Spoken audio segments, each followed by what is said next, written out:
नमस्कार जय जगन्नाथ।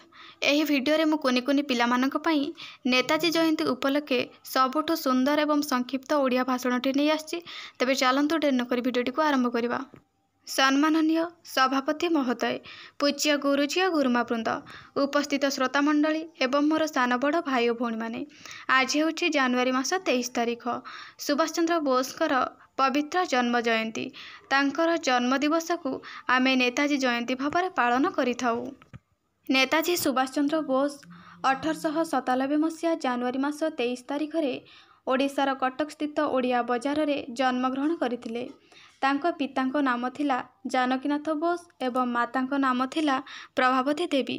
तांको पिता जानकीनाथ बोस थिले जणे वकील एवं माता प्रभावती देवी थिले जणे धर्मपरायणा नारी।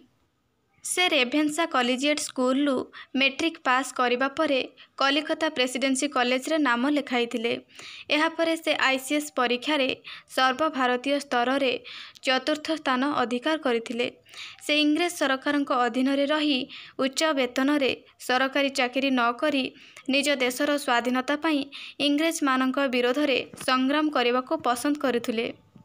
इंग्रेज मानक विरोध रे सशस्त्र संग्राम जारी रखिथिबा समय रे 1945 मसीह रे एक विमान दुर्घटना रे तांकर मृत्यु होइथिबार खबर प्रचारित होइथिला।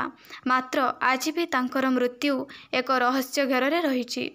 आज तांकर पवित्र जन्म जयंती रे तांको भक्तिपूत प्रणाम जणै मो मोर वक्तव्य समाप्त करुछि। जय हिंद जय भारत। पिला माने वीडियोटी को लाइक कर दबो एवं सांग मानक सहित शेयर करनबो। चैनल ले नुआ थिले चैनल को सब्सक्राइब कर दबो। धन्यवाद।